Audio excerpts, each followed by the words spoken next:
Hi, I'm Glenn Ansell, and today we're talking about the state of flux. Lovely to be here. Just before we got started on the discussion here, Glenn, maybe we were just talking about that good old school business where you've got human first, tech last, and the efficacy that sometimes brings to the human connection. We're in a world now where it's tech first, it's AI first, and that's the key accelerator. How do we keep that human connection? How do we keep that efficient efficacy, that direct optimal state without having to stay away from all of what's new in the world and without having to shy away from AI in general? You know, that raises a really good point. I think it comes down to working out what is still relevant for a human to be able to do. What sort of connection can we still have with the task that we do, with the enjoyment that we get from the task. Think of a holiday versus doing email outreach, and really asking that age-old question is, should AI really be used here? And will it actually benefit? And ultimately, will it be something that I can take from it? And using that as a sort of guide point, and whether AI is relevant in what I'm doing every day. Well, I think, Mark, that's the question that I think is being asked, or not being asked enough, actually.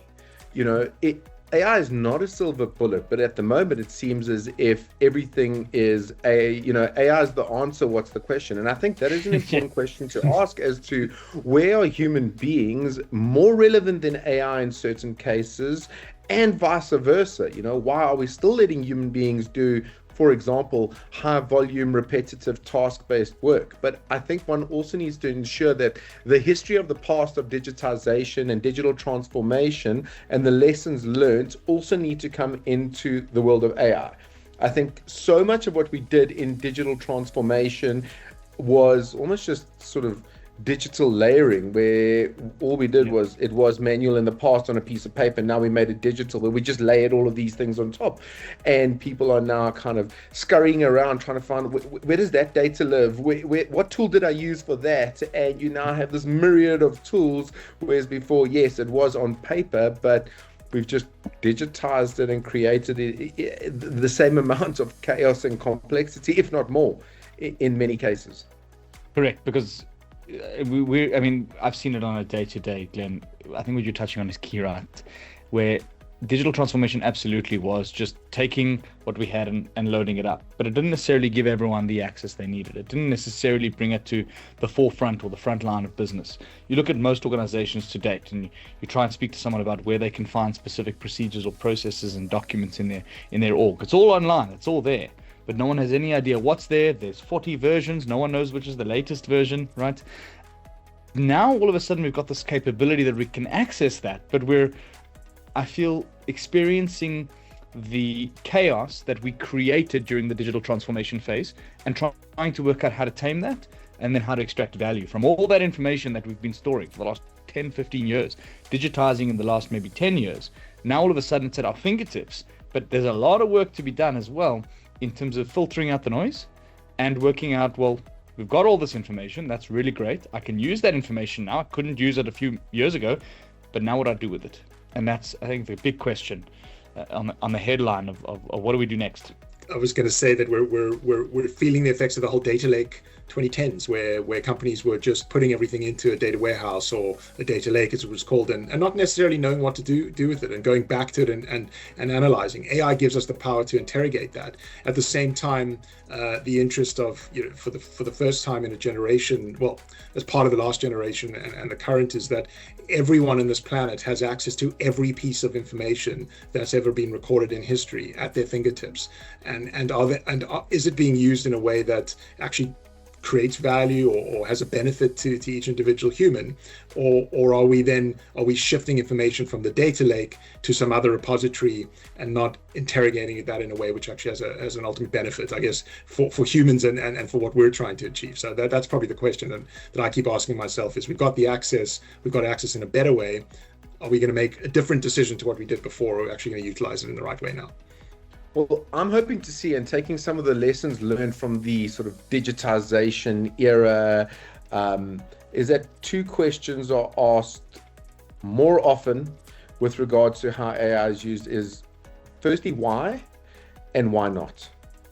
Okay, so the whole concept, if we look at the digitization era, was digitization first, without ever asking the why part, which is why we have these millions of apps and data stores and data lakes and repositories.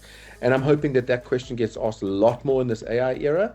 And then also the why not part, because I think more often than not, it is an educational issue of knowing the capabilities of AI, that one just goes and assumes, well, that's not a place that AI could play. And for myself specifically, I often find myself going, oh, AI can actually go and do a lot of the things when you go and try it out and go dig a little bit deeper.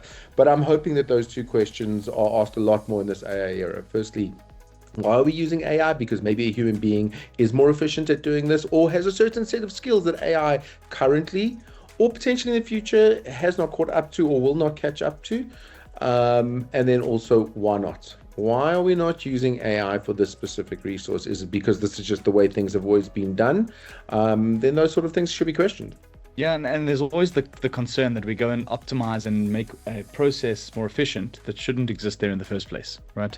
And with be it systems that shouldn't be there, be it workflows or processes that shouldn't be there, we can go and slap the AI banner on top of that now, and we can optimize and improve that process to the nth degree when it shouldn't exist in from the get-go, right? So it's almost a need to take a step back, pause. Not necessarily pause all development and what we're creating, but pause and look at the landscape and try to work out what we're trying to achieve. And I mean, working out what we're actually aiming towards in the first place. What is the end goal? And then working backwards from there.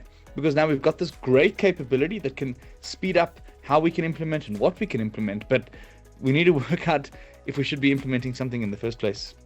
And that puts us I think at the beginning of this technology, because we are at a spot where, you know, historic legacy companies, even some of the biggest companies that are not AI native or technology native today, that you'd think where AI would benefit, but actually they aren't set up. I mean, recent studies have shown that about 78% of large enterprises feel that they're not ready for AI. So it is available. It is at the beginning. There are people within the organization that know what can be achieved, but the systems aren't set up. And I think so that goes back to, we don't want to put AI in because we can't, because the interoperability is not available for our organization. So where does AI get implemented in a way that will enable that for something to be unlocked? And I think that's probably something that will start to see a shift. Companies that are AI native and just started from scratch, how fast can they grow compared to companies that need to get there? And those companies are still dominating the markets. They're dominating the commercial activity that goes on. What happens to them? Do they become the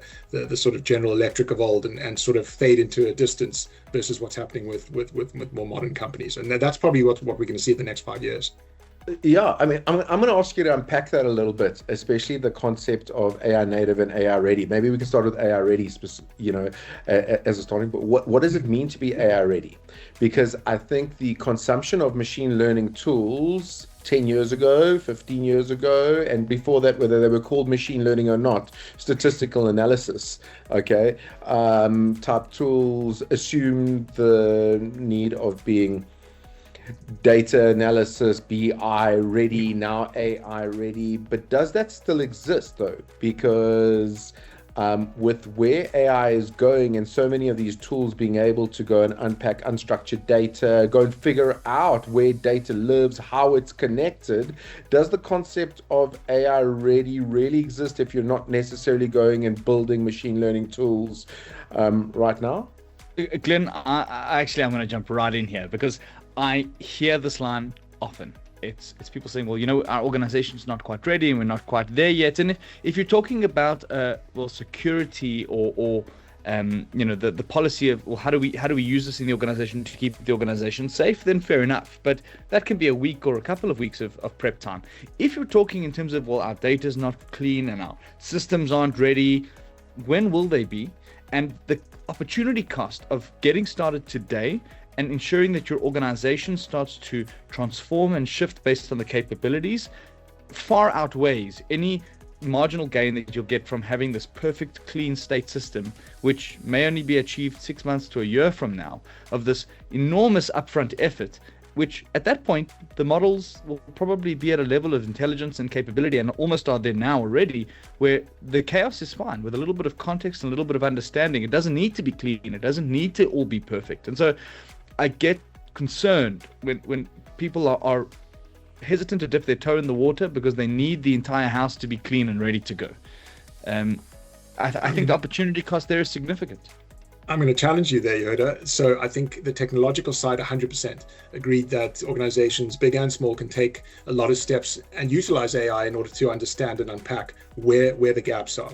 I think that around the organizations that are, as most do, are still very human-centric, in that the transformation around the individuals within the organization, are they ready to take on that AI journey? Are they themselves, in terms of jobs, in terms of the fear of losing a job, in terms of fear of their performance? So that's on the negative side, like what happens to those people. But at the same time, it's still a skill. And as much as AI is democratizing the ability to access information, to build automated workflows, we know that within the organizational ambit, that is still more of a complicated change. So whilst the AI is helping figure out what the technology gaps are, the human gaps still exist in that sense. So you still need to bring people along with you. For as long as humans are still working within an organization, we will need the organization to be culturally and structurally ready for AI to be implemented. And then a decision has to be taken on who is bringing AI into the business. So the other side of readiness is, do you have a separate team that makes that organization AI, not AI ready, but it makes them able to use AI? And I think that's something which a lot of effort hasn't actually been placed on. So the technology is great and we're all early adopters, but we're forgetting that the thousands of people within an organization are not, or don't necessarily have the capability or time, because they still have to do their roles. And the last point on that is in finance. Traditionally, finance teams and fintech finance have always been the beneficiaries of technology up front, machine learning, and even a form of AI in the 2010s, early 2020s. But finance teams are always left behind when new technology has been brought in, because there's been this, we'll jump to the technology, we'll reduce the staff numbers or not hire, and there's always been that gap. So I think that makes up readiness. So for me, that's the other side of it, is and how you can help businesses along and ultimately get everyone to want to adopt AI rather than fear it. If I understand you correctly, and if I do, I tend to agree with you. What you're effectively saying is that there is still an AI-ready concept, but what used to be about data hygiene, data availability, data structure has now actually shifted to propensity of an organization, or propensity to change for an organization, willingness for change, and the cultural aspects. But if that's the case, and AI has come along that far that the data quality, data sources are less of a problem, what are the kinds of things that you're finding in the market with regards to propensity to change and willingness and cultural change sort of exist, and resistance towards AI? I think that firstly at the board level, at the executive level, people follow and are leadership set by example. So we're finding that there is in some cases that there's a potential fear at the top even of AI, and because, and I will say this on this podcast, there is most people who are at those senior levels are slightly older, and so are more likely to be fearful of technology on the whole. So where that's not being embraced and being pushed down, you're finding that the organization, and maybe because they aren't necessarily needing to implement AI, and so that doesn't change. So how does it actually become across the board, and I use that in both cases, for AI to be adopted both at the bottom line worker and at the executive level? So that's super important. So is there an openness to embrace what is helpful for that person as well? And then I think it is around that sort of culture. If you've got that more open type of office environment where people are able to bring and unpack ideas and knowledge and show what they're able to develop using AI, and have a culture of helping their fellow employee and identifying where you can bring these sort of resources together, that gives a shift as well. So I think we're really finding that two schools of thought. One type of business, great, let's all embrace it together, let's develop programs, let's upskill for the future, because these are jobs that we're talking about. The others, unfortunately, are using it as a sort of a whip, and that's never going to work. And I think that for me is the readiness that we're finding, those kind of extremes on businesses, and of course some in between. I would probably support some of the rationale as to why there is often a resistance to change based on historical rationale for implementing systems. It's been IT for IT's sake, digitization for digitization's sake. And I feel that there has been limited effort, and I'm going back some years now, in not only showcasing and highlighting the productivity and organizational performance gains pre and post implementation of these systems. And I sincerely hope to see AI taking a different approach, one where what gets automated, what gets LLMs applied to it, where AI is applied, has both pre and post measurement of the specific organizational performance efficiencies, gains, whether they be in revenue, cost management, productivity, done upfront, and then continuously measured on an ongoing basis. Is that not, Glenn, and I'll jump in there, is that not, Glenn, the great debate actually? Is AI, unlike other types of previous revolutions in industry, for example, the Industrial Revolution took place over 100 years. In between, we saw a very difficult environment in Europe. In this case, it's happening over a very small number of years. So those efficiencies that are coming along, there is a perception, a feeling that it will lead to job losses in a way that hasn't been seen before. So fully agree with you, and it's why I mentioned that finance example, IT for IT's sake. But I think that this is driving something different. So how do we embrace that? How do governments embrace that and say, well, if this is going to happen, how do we put things in that will allow, those jobs who were lost in normal circumstances to move to something else? So it does take a collective effort from a company perspective. So I think it's deeper than that. I do think it requires quite a big cultural shift across the board in terms of societies and to companies as well. And then people will embrace it more. And maybe we've just got to get over that hurdle somehow. I think there's also a lens here. Glenn, you mentioned IT for IT's sake, and I think what's been the pervasive trend in the past is that in order to implement anything technical within a business or IT related within a business, it gets implemented by IT.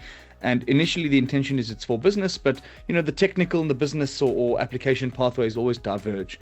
And we've got a real opportunity here where to your earlier point, Mark, for example, the adoption is not just trivial. We all think, oh well, AI, it's easy and let's go for it. It is a skill, and so there do need to be people in the business that are either well equipped or dedicated to that implementation. But that implementation completely relies on the context and the business context that comes from the rest of the business, the rest of an organization. And so it's about finding a merge where you have someone that has the right skills and knowledge and information to implement these systems. And we use the term AI. It's this massive buzzword that's loaded with so much. Well, what does that mean? What is that? It's got so much fear associated. But to implement these AI systems, but in such a way that it's not isolated from business, so that it's not this IT for IT's sake all over again. And we don't end up with, we've implemented these 40 systems and here they are, and now all that does is increases the workload and increases the disparate nature of the business, but rather implementing the business context, bringing business into the technical implementation so that they're working together. I think that works on the fear element. I think that makes things more practical, and it hopefully goes towards what we're trying to achieve here, which is value at the end of the day, right? Does that not bring the people, and that's what I mean around the cultural shift. It's bringing the people within the business, for as long as humans are still working in a business, with them. And I think that comforts me, because that's the principle of what you would do with any transformation, any internal reorganization, implementation. We know historically it always fails when it's not done in a way that the users, the people, the employees, etc., are brought along. And whatever it is, whether it's on payroll software or finance or any introduction of Teams versus Zoom sort of thing, even at that sort of level. So I do feel that can make a change. Well, you bring me to maybe the next point to discuss. I think one of the key differences I'm finding around this part of the revolution of work, revolution of how we work with IT, and especially how it is natural language based a lot of the time, is that we've democratized and empowered business more than ever, to the extent that business is able to go and even build complex technological systems through natural language. My question, however, is that a blessing or a curse? Because what about governance? What about control? What about data sovereignty? What about security and policy? How are we going to go and manage that? Because right now, if you look at some of the tools out there, I mean, a business person without any software development skills, infrastructural skills, can go and build systems quite easily right now that historically were very complex, required an understanding of languages and a variety of other technological tools. Yeah, I'd like to maybe just mention something over here. This is why it is critical, this ability for a non-technical user, this democratization of technical work, to be done in an environment that takes care of the elements that maybe a non-technical person wouldn't even be considering. So the plumbing, the governance, the security, the data control, it's all still needed. And anyone that's gone and built out a system and vibe coded something without any technical background got really excited in the beginning and then realized, well, how do I actually make this thing stand up? And realizes that the 90% of the work sits in that last 10%.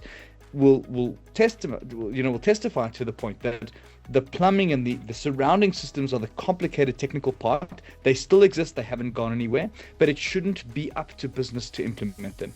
And that's why it's important that through some mechanism or platform or harness, you can bring a system or a playground in that can allow business to bring in their IP, bring in their experience, and bring in their natural language context in such a way that they don't have to worry about the technicalities. They can abstract away from that, but still be able to design a system that's useful for their world. That need for a scaffolding is becoming more and more critical because the needs from a governance and an enterprise perspective haven't gone away. In fact, they've become more critical given how much versatility and flexibility we now have. I was going to say that comforts me from always going back to first principles when it comes to business, and maybe I'll be the sort of philosopher here. In that, for as long as the market works in the way it does, businesses will be concerned about IP theft. They will be concerned about their competitors. They will be concerned about these things that have kept businesses alive for so long. And so that security goes hand in hand with individuals and individuals' rights, individual sovereignty, and individuals' ownership of our data, etc. We're not going to get away from that. And so that environment, that playground that you speak of, Yehuda, is incredibly important. So the security is never, I don't think, going to go away. And then the other point, Glenn, you made about democratizing sort of access, etc. I think I look at it as well, like, are we flattening the skills level? And is that a good thing? I'm still up in the air, but do we say that those people responsible for building agents and workflows are the ones with a different set of skills? Because like with any software engineering, whichever it is, or something similar, there's a particular skill set. But if AI is the great democratizer, is it the great flattener as well? What differentiates us? Going back to what we said in the beginning about the human is, the three of us on this podcast, we all have access to build things with AI, but potentially we can't all build the same, or we don't need to for our different roles. Does that still hold true? We have different skills, etc. So I think that's something to still be determined, and how I think we'll drive our own future on that. I'm not convinced yet that it's necessarily flattening. I think a lot of what I'm seeing happen is where we used to have translators. Those translators came in the form of business analysts, systems analysts, etc., to try and take domain IP and business IP understanding and then go and create systems-based understanding thereof, is starting to blur. Yes. However, it still requires the governance and policy and set of rules in place. So the way I kind of see it is go and democratize, go and empower business users and decision makers who have a very good understanding of their domain and area of expertise, chat away, build away, but within a framework that does not all of a sudden leak all of my data and put me at risk in any shape or form. I think the key point here is that it seemed initially, at least for me, it seemed initially like that curve was flattening. All of a sudden I could write my own legal letters, and I didn't need to get to get deep into technical documentation to implement a connection or an integration or get a network engineer. So it seemed like it was flattening, but what's become quite apparent now that we've seen that initial shift, is that there is a lot of nuance or expertise that is still required. Again, the blurring and that merge between business and technical is, I think, getting closer to where it was always supposed to be, because technical shouldn't just exist without business around it. It's an enabler, it's a tool, right? So I think that connection is what we were always really intending to achieve with the likes of Power BI and all the, the original tools of typical BI, connecting technical to business insight. But whilst there's now that merge, there is still a distinction. And we've seen that just in, for example, AI agent creation, right? An AI agent can be built by anyone because it's natural language. But the agent that will be built by a software developer with software experience in plain natural language will be distinctly different from that built by a business user. The business user will have it very directly targeted to their business problem, but it won't really be very effective. It won't be very, very efficient. The technical implementer will build it in a way that it can be maintained, it's secure, it's robust, it's got edge case handling, and it has absolutely nothing to do with the business use case. And so by having a framework or a means of taking care of I call it the plumbing, right? Taking care of the plumbing, taking care of the structure, but having the business user inject that information and that knowledge in becomes how we bridge that gap between business and technical. I really see that it seemed like it was flattening. It hasn't. It's become more difficult, though, to differentiate between where we need technical and where we need business at the moment, if that makes sense. And does that not then raise in every type of one of these type of revolutions, the green revolution, the AI revolution, there's always an element of there will be jobs will be created out of this new technology. And to what you're saying there, Yehuda, is we're actually creating a role that may have existed in the past, but something more concrete. And there's whether it's these AI engines, harnesses, etc., that allow those two sort of people within an organization to work together without the middle person. Glenn, you referred to that earlier. Do we need that? Do we need that analyst or someone in between? So I think from that perspective, it's democratized. I still feel that, certain people are going to do certain business roles, others are going to do a form of software engineering. We sort of bridge the gap where maybe that's where we see those true efficiencies. So it's not necessarily the AI that's taking the job, as people say, but it's actually just allowing more people to be connected to one another to be more efficient. Maybe that's the positive framework to look at it in. Where do you see the market heading relative to this conversation as to what is being released out there? Because one of my fears and a part of my excitement is if I look at the OpenClaws of the world, the Hermeses of the world, Crew AI, and some of these incredible tools, they tend to be more focused on a free-for-all. Do whatever the agent allows you to go and do without any of these guardrails and important governance, security and policy elements that one typically would find in an enterprise tool? Or are you finding that there is a big drive towards enterprise grade, policy driven and secure systems? I think a bit of both, should I say. So there is always going to be the disruptor, the anarchist within technology, and we see that with different operating systems with Microsoft Linux, etc. And so I do think that still comes into play. There's going to be a group that will always look at something that doesn't necessarily have that traditional where you buy it because it should be available for everyone. So I think that still's at play.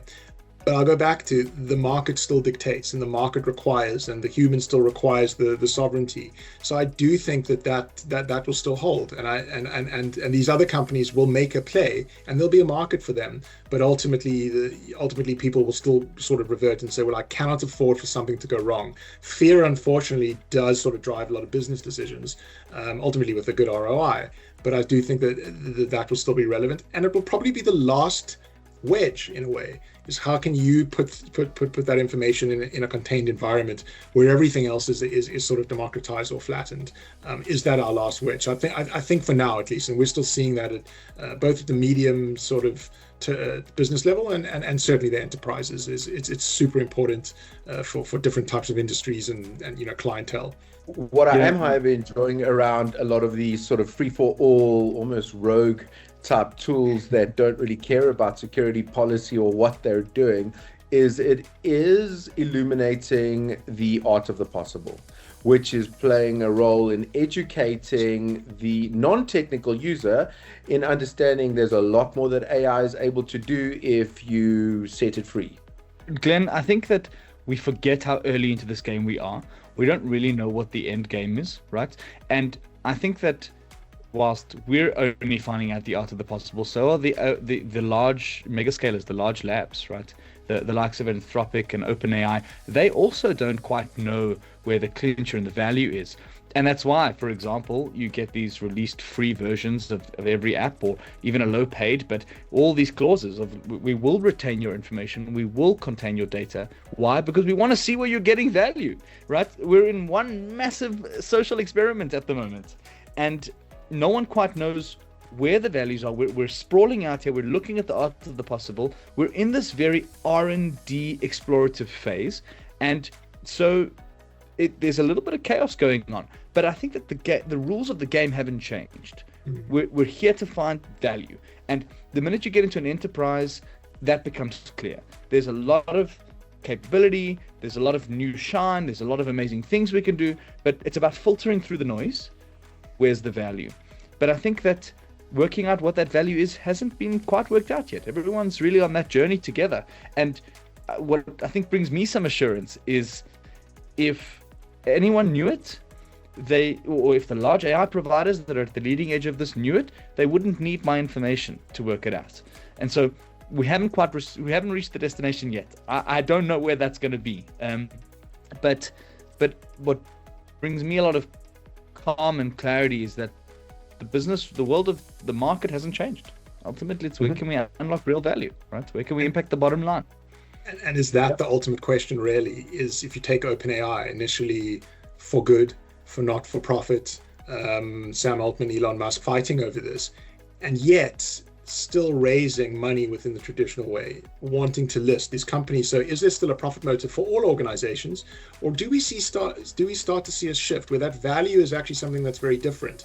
If we follow the traditional profit motive perspective, then we could see some disruption, and then we do need to stick to the security layers and all the things that traditionally came along.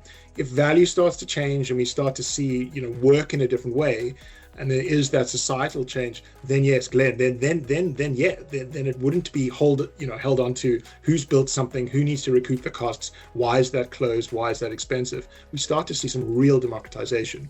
And whether we're there yet, it remains to be seen. So we are still early stage. Cool. But exciting times nonetheless. So thanks, guys. I think it's been an amazing conversation. Great getting your insights into where AI is going, how we can consume it, and some of the challenges that exist in the world of AI today.